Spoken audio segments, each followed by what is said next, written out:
Congrats on your little bump.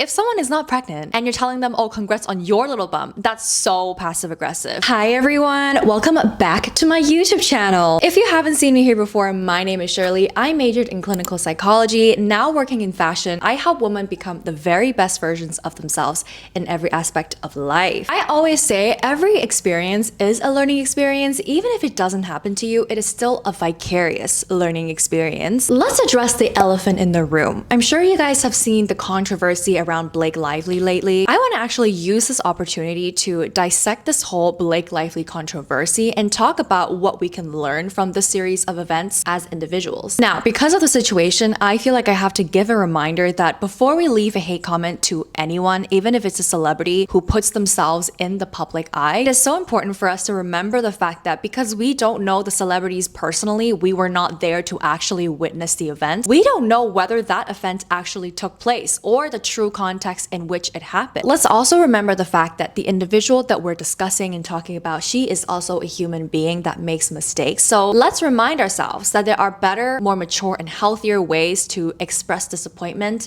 and anger than leaving a hate comment. So Blake Lively, as we all know her as Serena Vanderwoodson from Gossip Girl, I'd say she's generally quite a likable celebrity, at least in my perception anyway. So recently, a new movie came out called It Ends With Us. This is a movie about domestic violence, or DV, as I will be referring back to it throughout this video. So Blake plays the main female character called Lily Bloom, who is a 23-year-old college graduate. And Justin Baldoni, who is also a famous actor who starred in Jane the Virgin, he's a director and producer of this film, and he plays the abuser Ryle. If you guys have been keeping up with social media, you guys would know there are a lot going on in here. Like, there are loads of interview clips, and then people have been coming out with different stuff. So I've kind of categorized the controversy around three main themes. So let's get into it. The first theme of this entire controversy is around the drama and the dynamics between Blake and Justin Baldoni on the sets of It Ends With Us. Throughout the entire movie production, there were a lot of disagreements and arguments between Blake and Justin over how the scenes should be filmed, what Lily Bloom should be wearing. Loads of pictures were circulating online, and they were all pictures of Blake and Justin arguing on the sets. The general narrative is that when Justin was trying to produce the film, Blake repeatedly overstepped her boundaries and was trying to sort of take over Justin's lead. Blake wanted her character to wear these really extravagant designer clothes, whereas Lily Bloom is a 23-year-old college graduate who obviously couldn't afford those clothes in that context. So the fashion vision that Blake had for her character really did not align with the background of her character. There were two major rifts/disagreements between Blake and Justin, according to multiple articles online. First riff was Blake saying that she felt fat shamed by Justin when Justin inquired how much she weighs. And the context is because Justin had back problems, and in one of the DV scenes, he had to lift her up. He wanted to make sure that he's well trained for the weight that he's going to pick up. So he inquired someone about how much Blake weighs. And as a result of that, Blake felt that he was fat shaming her. The second major riff was when Blake said that Justin made her feel very uncomfortable on the set because during one of the intimacy kiss scenes, he lingered for slightly too long. There's also a lot of chatter online saying how none of the cast members follow Justin while they're all following each other and Blake. If you ask me what I think about the situation as a third person who is objective, I like Blake, I also like Justin. It's still giving a bit Mean Girl vibes, and it's giving triangulation. So let's move on to the second major theme of this whole situation, which is the questionable marketing that kicked off the whole controversy. The controversy really started when Blake went on her press tour and she marketed the film basically as a rom-com when it's really about DV. It Ends With Us is in theaters now, so grab your friends, wear your florals, and head out to see it. A lot of people were criticizing Blake for her very tone-deaf and very insensitive way of marketing this film, and rightfully so. There was just this complete lack of regard and sensitivity and acknowledgement of DV. Some people were saying how if they only had information from how Blake was advertising the movie, they would have never guessed that this movie was about DV, and I honestly agree 100%. There was such a big discrepancy in which Blake promoted the film versus what the film was actually about. It's like, how on earth do you not make the connection? How on earth would you not know right now is not the time to ask people to wear your florals and bring your friends? And I do agree, like a lot of people are saying how she wanted this film to be Barbie, she wanted it to be girly pop, when it's just not girly pop. This is literally about DV, and it should have been handled way more sensitively, and she just did not have the bandwidth to do that. This is just a tip of the iceberg. Like, it gets way worse than that. Like, throughout the entire press tour, Blake was trying to promote her new hair care brand, her alcoholic brand. The focus, which should have been on DV and bringing awareness to DV, was entirely shifted to wearing florals, bringing your friends, her hair care brand. What has been the best part in making this particular movie? I've noticed so many beautiful crystals on teeth. Is that a big fashion thing? Is that a big fashion thing? She could have prepared a list of resources that women struggling with DV could utilize. She could have done so many other things, but instead she chose to promote her hair care brand, promote her alcohol brand. She's doing the most but bring awareness to DV. So Blake and Justin, they were never together during this press tour. They were advertising this film in drastically different ways, and I want to really show you guys how he was promoting this film, because that is how it should be promoted. One of the things that I think is very easy to say, especially for us men, is when we maybe talk to somebody who's in this situation, or we read a book, or we hear a news story, the question that's always asked is, why did she stay? And that's the wrong question. Yeah. What we need to be asking ourselves is, why do men harm? Yes. And that was the big thing for me. And what I've learned more and more and more of is, like, you know, these women who experience this every single day, there's real love there. You know, there's charm, there's charisma, there's passion, there's this belief that they can be better. And it's not so simple. So our friends at No More, I'm wearing their pin right now, they were the ones who really worked with me to help me make this film as truthful as possible. It gets worse. Because Blake's husband Ryan Reynolds was also coming out with a movie at the same time, she was basically trying to promote it alongside It Ends With Us, as if the two movies were Barbenheimer, like from 2023. I don't know if you guys remember. They had a whole moment where Barbie came out and then Oppenheimer came out, and they made it into like a whole Barbenheimer thing. Basically, that was what she was trying to emulate with It Ends With Us and the movie that her husband's coming out. When an interviewer asked her how she thought fans should approach her and go about it if they wanted to talk to her about DV, she responded with a lot of what seemed like sarcasm. Most of us, if we're lucky enough to run into a celebrity in public, we only have a few moments to maybe speak with you guys. But for people who see this movie, who relate to the topics of this movie on a deeply personal level, they're really going to want to talk to you. This movie is going to affect people, and they're going to want to tell you about their life. So if someone understands the themes of this movie, comes across you in public, and they want to really talk to you, what's the best way for them to be able to talk to you about this? How would you recommend they go about it? Like asking for like my address or my phone number or like my location share. Or I could just location share you, and then we could. I'm just curious about social security number.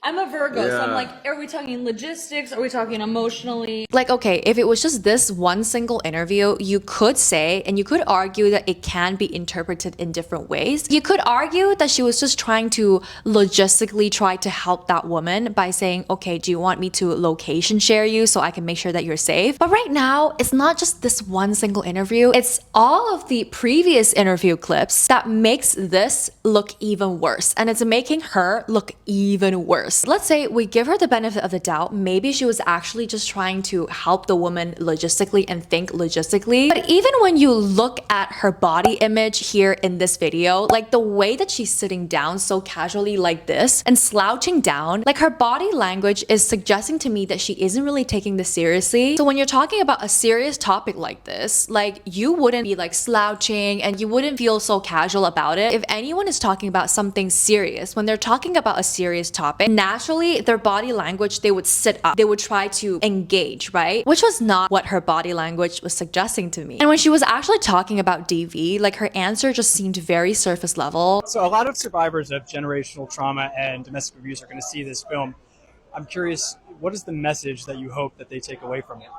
I think that you are so much, and not to minimize it anyway, but you're so much more than just a survivor or just a victim. While that is a huge thing, you are a person of multitudes, and what someone has done to you doesn't define you. You define you, and what you have in you and what you're capable of and what you have done and are doing and will do is so much bigger than anything anyone else can do to you.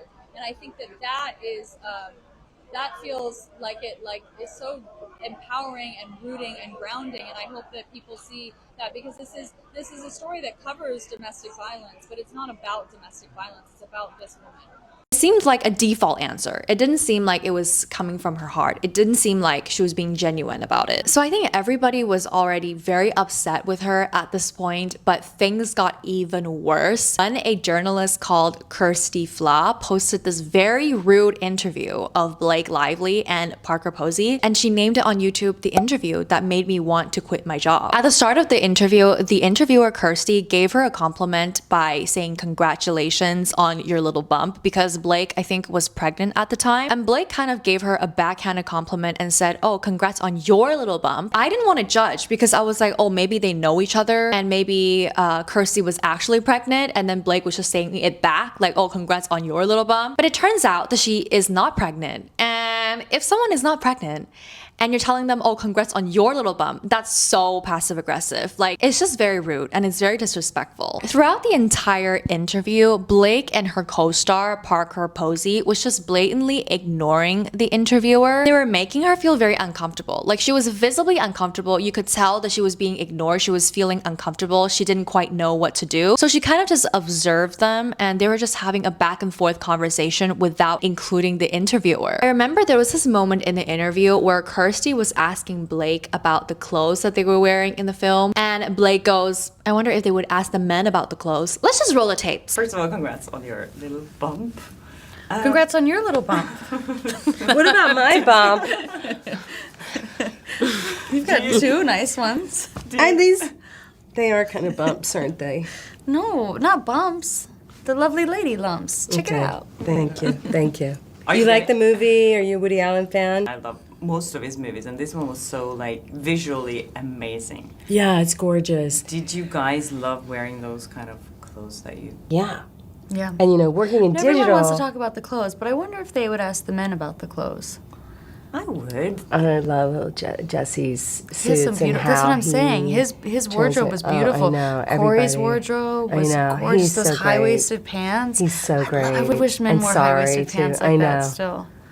Me Or too. their father with his tank top in Oh, bed. it's so good. Just like, it's just like Did you that. catch You could feel the it. tablecloth on the light in the Italian restaurant when they eat spaghetti? I didn't in notice it? that. No. But there's So so I much feel like- warmth of everything, you know. Yeah, it's not just the women that have the clothes. But I feel like the women Victoria- get the conversation, but it's like Yeah. every detail with everybody. What's wrong with asking women about the clothes? You know, I feel like one major thing that I love about being a woman is our fashion. We have such a broad range of fashion, and talking about fashion doesn't make you any less of a feminist. And fashion and feminism are not mutually exclusive topics. And I feel like this comment, it's also very contradicting and a bit hypocritical as well, because one second she wants to make it all about the fashion. She wants Lily Bloom to wear Louboutin heels, where she literally, the character couldn't even afford it. And then another second, she doesn't want to be asked about fashion. At this point, so many interview clips have come out about her. I do apologize if I can't include every single interview clip in this video, but I will try to include as much as I can. The crown straightener thing, like, it was honestly giving major pick-me vibes, like, especially with, it was just so cringe. It was like,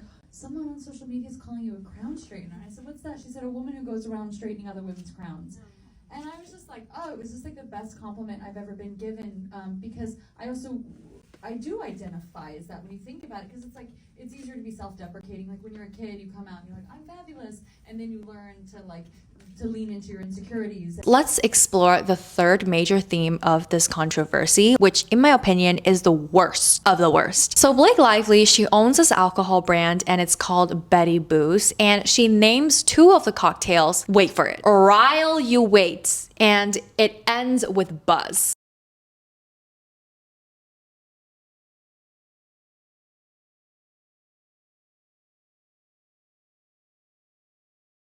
It's just blatant disrespect at this point, like, and as the Brits call it, she's taking the piss. How could anyone not have made the connection between DV and alcohol? One of the comments says, the World Health Organization estimates that roughly 55% of domestic abuse perpetrators were drinking alcohol prior to assault. Women who are abused are 15 times more likely to abuse alcohol. And Blake named one of the cocktail names after a literal abuser. This is another level of social obliviousness. How oblivious do you have to be to not see this connection and then went ahead and named this cocktail Rile You Wait, or It Ends With Booze? And also like her PR team and her marketing team, like, is nobody doing their jobs nowadays? Like, can nobody else see the connection? It's just so blatantly disrespectful. Like, it's just like, is this just your personality? Let's actually talk about what we can learn from this situation. Being aware of our own projections. A projection is when a person is attributing their own thoughts, feelings, and behavior onto another. For example, because person A is always judgmental of other people, they think that other people are judging them as well. So basically, person A is projecting their own judgment onto other people, and they think that everyone else is judging them just because they are judgmental themselves. How does this relate to the Blake Lively drama? Right now, I'm referring to Blake's pattern of always seeming like she thinks that other people are fat shaming her. First, it was with Kirsty, the interviewer, where she thought that Kirsty was fat shaming her by saying congrats on your little bum, and it resulted in her actually fat shaming the interviewer because the interviewer was visibly not pregnant. And then it was with Justin Baldoni, where she thought that Justin was fat shaming her by inquiring about her weight, while he just really wanted to make sure that he doesn't break his back again. I think that there's a clear projection issue here, where it may be that she feels insecure about her own body, or maybe she's judgmental about other people's bodies, that she is projecting her insecurities onto other people. Let me elaborate. What I mean by that, right, is when you are insecure of your own body, like let's say, oh, I'm insecure about my belly fat.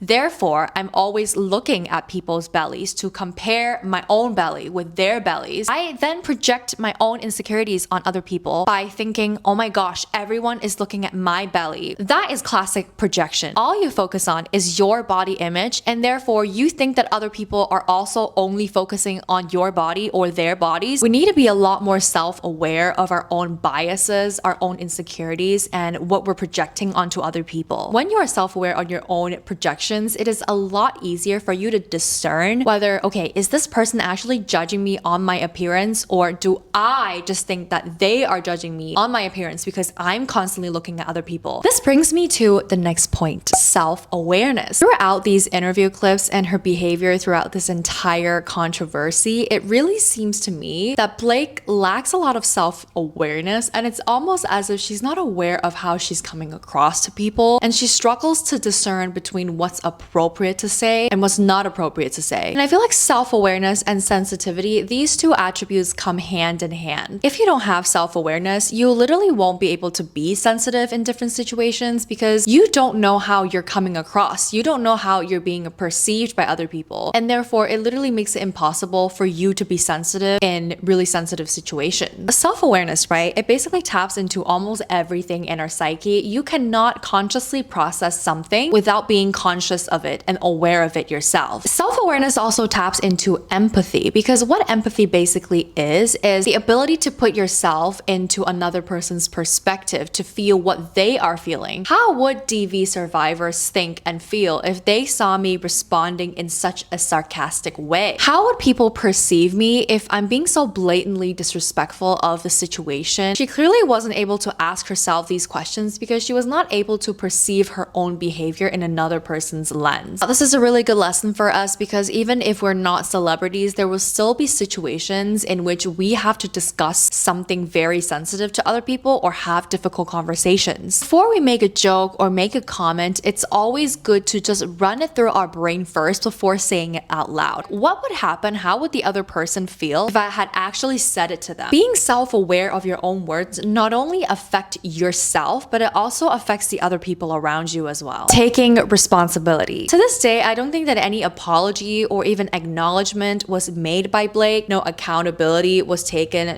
No acknowledgement was made, which shows a huge lack of emotional maturity and empathy in general. I feel like she kind of just wants to let time pass and let everyone else just forget about this issue. I personally think that the inability to apologize for something that you might have done to make another person feel upset is a huge red flag because it shows a lack of emotional maturity. And I think that a lot of people think that apologizing means that you are being weak or you have lost. But I actually think that apologizing and taking accountability and taking actions to correct your past behavior is such a big sign of strength. When we mess up, whether it's publicly or privately, taking accountability, it makes such a big difference because it's a way of building trust between you and the other person. It shows that you're listening, and it also demonstrates emotional maturity, and it demonstrates that you value the other person's perspective. And by Blake not taking any accountability, not apologizing at all, it shows that she doesn't really care how she's being perceived. And I don't think that she actually cares that DV survivors watching her behavior, they might be offended, but I don't think that she actually cares about that by her response. It seems like she just wants to avoid having this difficult conversation. We're all human beings, like we all make mistakes, right? It's okay to make mistakes as long as we're learning from our mistakes and taking accountability and actually taking actions to correct